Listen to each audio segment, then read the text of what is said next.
बात भगवान राम के जन्म से पहले की है, जब भील आदिवासी कबीले के मुखिया अज के घर बेटी पैदा हुई थी। उसका एक नाम श्रमना और दूसरा नाम शबरी रखा गया। शबरी की माँ इंदुमती उसे खूब प्यार करती थी।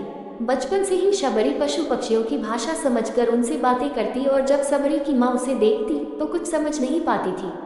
कुछ समय बाद एक पंडित ने शबरी के परिवार को बताया कि वो आगे चलकर सन्यासी बन सकती है। इस बात का पता चलते ही शबरी के पिता ने उसका रिश्ता तय कर दिया। जैसे ही शादी का दिन नजदीक आया, शबरी के घर वालों ने खूब सारी बकरियां और अन्य जानवर घर के पास लाकर बांध दिए। एक दिन शबरी का माँ जब उसके बाल बना रही थी तो उसने माँ से पूछा, इतने सारे जानवर हमारे घर क्यों लाए गए हैं? माँ ने जवाब दिया, बेटी तुम्हारा विवाह होने वाला है, इसलिए हम लोगों ने इनका इंतजाम बलि के लिए किया है। तुम्हारी शादी के दिन ही बलि प्रथा होगी और फिर इनसे स्वादिष्ट भोजन बनाकर सबको परोसा जाएगा। ये सब सुनकर शबरी दुखी हो गई। काफी देर तक शबरी ने उन जानवरों को आजाद करने के बारे में सोचा। सोचते सोचते शबरी के मन में हुआ कि अगर ये जानवर यहाँ नहीं होंगे तो इनकी बलि रुक सकती है। ऐसा नहीं हुआ तो मेरे घर से कहीं चले जाने पर ही यह बलि रुकेगी। जब मैं ही नहीं रहूंगी तब न विवाह होगा और न ही बलि प्रथा। इससे मासूम जानवर बच जाएंगे। इसी सोच के साथ जानवरों को रखी गई जगह पर शबरी पहुंची। उसने सोचा कि उन्हें खोल देती हूँ, लेकिन वो ऐसा नहीं कर पाए। उसके बाद शबरी जंगल की तरफ भागने लगी। भागते भागते शबरी ऋषिमुख पर्वत पहुंच गई। वहाँ करीब 10,000 ऋषि रहा करते थे। शबरी को लगा कि वो भी इसी जंगल में किसी तरह ऋषि मुनियों की सेवा करके अपना जीवन जी लेगी। वो चुपचाप उसी जंगल में एक हिस्से में किसी तरह से रहने लगी। शबरी रोजाना ऋषि मुनियों की झोपड़ी के आगे झाड़ू लगाती और हवन के लिए लकड़ियां भी लाकर रख देती। ऋषि मुनियों को समझ नहीं आ रहा था कि जंगल में उनके काम अपने आप कैसे हो रहे हैं। एक दिन शबरी को किसी ऋषि ने देख लिया। उसे देखते ही उसका परिचय पूछा। जैसे ही शबरी ने बताया कि वो भील आदिवासी परिवार से संबंध रखती है तो उसे ऋषियों ने खूब डांट लगाई। शबरी को इस बात का बिल्कुल भी पता नहीं था कि उसकी जाति छोटी है और उसे ऋषियों द्वारा जाति की वजह अपमान सहन करना पड़ेगा। इतना सब होने के बाद भी शबरी हर ऋषि मुनि के दरवाजे पहुंचती और उनके आंगन में झाड़ू लगाकर उनसे गुरु दीक्षा देने के लिए कहती। हर कोई शबरी को उसकी जाति की वजह से अपने आश्रम से भगा देता था। ऐसा होते होते काफी समय बीत गया। उसके बाद शबरी मतल ऋषि की कुटिया में पहुंची। वहां पहुंचकर मतल ऋषि को शबरी ने बताया कि वो उनसे गुरु दीक्षा लेना चाहती है। उन्होंने खुशी खुशी उसे अपने गुरुकुल में रहने दिया और भगवान से जुड़ा ज्ञान देते रहे। शबरी ने भी अपने गुरु मतल ऋषि की सेवा करने में कोई कसर नहीं छोड़ी। वो गुरुकुल के भी सारे काम करती थी। शबरी से खुश होकर मतल ऋषि ने उसे बेटी मान लिया था। समय के साथ मतल ऋषि का शरीर बूढ़ा हो गया। उन्होंने एक दिन शबरी को अपने पास बुलाया और कहा, बेटी मैं अपना देह त्यागना चाह रहा हूँ। बहुत साल हो गए इस शरीर में रहते रहते। शबरी ने दुखी मन से कहा, आपके ही सहारे मैं इस जंगल में रह पाई हूँ। आप ही चले जाएंगे तो मैं जी कर क्या करूँगी? आप अपने संग मुझे भी ले जाए, मैं भी देह त्याग दूंगी। मतल ऋषि ने जवाब दिया, बेटी तुम्हें चिंता करने की जरूरत नहीं है।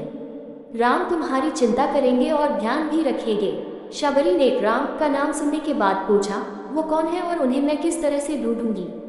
मंतक ऋषि ने बताया, राम कोई और नहीं भगवान है। वो तुम्हें सारे अच्छे कर्मों का फल देंगे। तुम्हें उन्हें ढूंढने की कोई जरूरत नहीं है।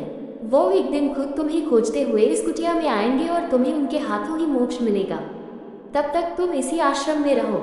इतना कहते ही मंतक ऋषि ने अपना शरीर त्याग दिया। शबरी के मन में मंतक ऋषि के जाने के बाद से एक ही बात थी कि भगवान राम स्वयं उससे मिलने आएंगे। वो रोज भगवान राम से मिलने के लिए बाग से अच्छे अच्छे फूल लाकर पूरा आश्रम सजाती और भगवान के लिए बेर तोड़कर लाती। भगवान के लिए बेर चुनते हुए शबरी उन्हें चख लेती थी ताकि भगवान वो सिर्फ मीठे बेर ही दे। रोजाना शबरी इसी तरह भगवान के दर्शन की आस में फूल और बेर इकट्ठा करती रहती थी। इसी तरह इंतजार में कई साल बीत गए। शबरी का शरीर एकदम वृद्ध हो गया। एक दिन आश्रम के पास के ही तालाब में शबरी पानी लेने के लिए गई। तभी पास के ही एक ऋषि ने उसे अछूत कहते हुए वहां से भागने के लिए कहा और एक पत्थर मार दिया। वो पत्थर जब शबरी को लगा तो उसे चोट लगी और खून बहने लगा। बहते हुए खून की एक बूंद उसी तालाब के पानी में गिर गई। तभी पूरा तालाब का पानी खून में बदल गया। ये सब होता देखकर ऋषि ने शबरी को ही डांटा और कहा कि पापी तुम्हारी वजह से पूरा पानी खराब हो गया। रोज ऋषि उस पानी को साफ करने के लिए अपनी कई तरह की विद्याओं का इस्तेमाल करते। कई सारे जतन करने के बाद भी कुछ नहीं हुआ। फिर उन्होंने गंगा जैसी कई पवित्र नदियों का जल भी उस तालाब में डाला, फिर भी तालाब का पानी साफ नहीं हो पाया और वो खून जैसा ही रहा। कई सालों तक तालाब के पानी को साफ करने की कोशिश के बाद भी कुछ काम नहीं आया, तो ऋषि ने थककर सब कुछ छोड़ दिया। इस घटना के कई सालों के बाद भगवान राम अपनी पत्नी सीता के हरण के बाद उन्हें ढूंढते हुए उसी तालाब के पास पहुंचे। ऋषि मुनियों ने उन्हें पहचान लिया। भगवान को वहां देखकर ऋषियों ने तालाब का पानी साफ करने के लिए भगवान को अपने पैर उसमें डालने के लिए कहा, लेकिन पानी जैसे का तैसा ही था। ऋषि मुनियों ने भगवान से भी कई अन्य जतन करवाए, लेकिन वो पानी जस का तस खून जैसा ही रहा। तब भगवान ने ऋषियों से पानी के रक्त में बदलने की कहानी पूछी। तब ऋषि ने शबरी को पत्थर मारने वाली सारी बात बता दी। उसके बाद कहा कि वो महिला ही अपवित्र है, छोटी जात की है, इसलिए ये सब हुआ है। उसी वक्त भगवान राम ने कहा, ये सब आप लोगों के खराब वचनों से हुआ है। शबरी को इस तरह के शब्द बोलकर आप लोगों ने उसे नहीं बल्कि मेरे दिल को घायल किया है।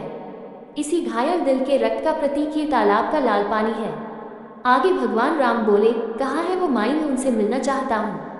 तब तक शबरी उसी तालाब के पास पहुँच जाती है। इस दौरान शबरी के पैर को ठोकर लगती है और कुछ भूल उस तालाब में गिर जाती है। तभी सारा पानी साफ हो जाता है। भगवान सबसे कहते हैं कि देखिए, आप लोगों ने क्या कुछ नहीं किया, लेकिन पानी साफ नहीं हो पाया। अभी सिर्फ इनके पैर की थोड़ी सी धूल ने ही तालाब का पानी साफ कर दिया। भगवान राम को शबरी पहचान चुकी थी। उन्हें प्रणाम करके शबरी ने कहा, भगवान आप मेरे साथ कुटिया में चलिए।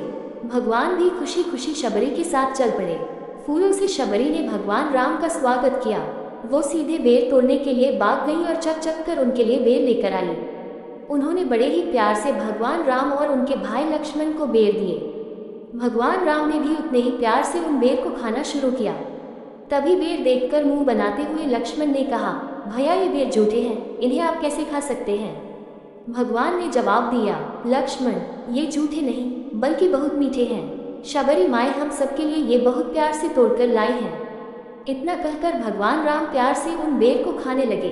भगवान ने जाते हुए शबरी माई से कहा, आप मुझसे जो चाहे वो मांग सकती हैं। शबरी ने उन्हें कहा, मतन ऋषि के कहने पर मैं आज तक सिर्फ आपके दर्शन करने के लिए जी रही थी। अब आप मुझे मोक्ष प्रदान कीजिए, मैं अपना शरीर आपके सामने ही त्यागूंगी। उसी वक्त शबरी ने अपना शरीर त्याग दिया।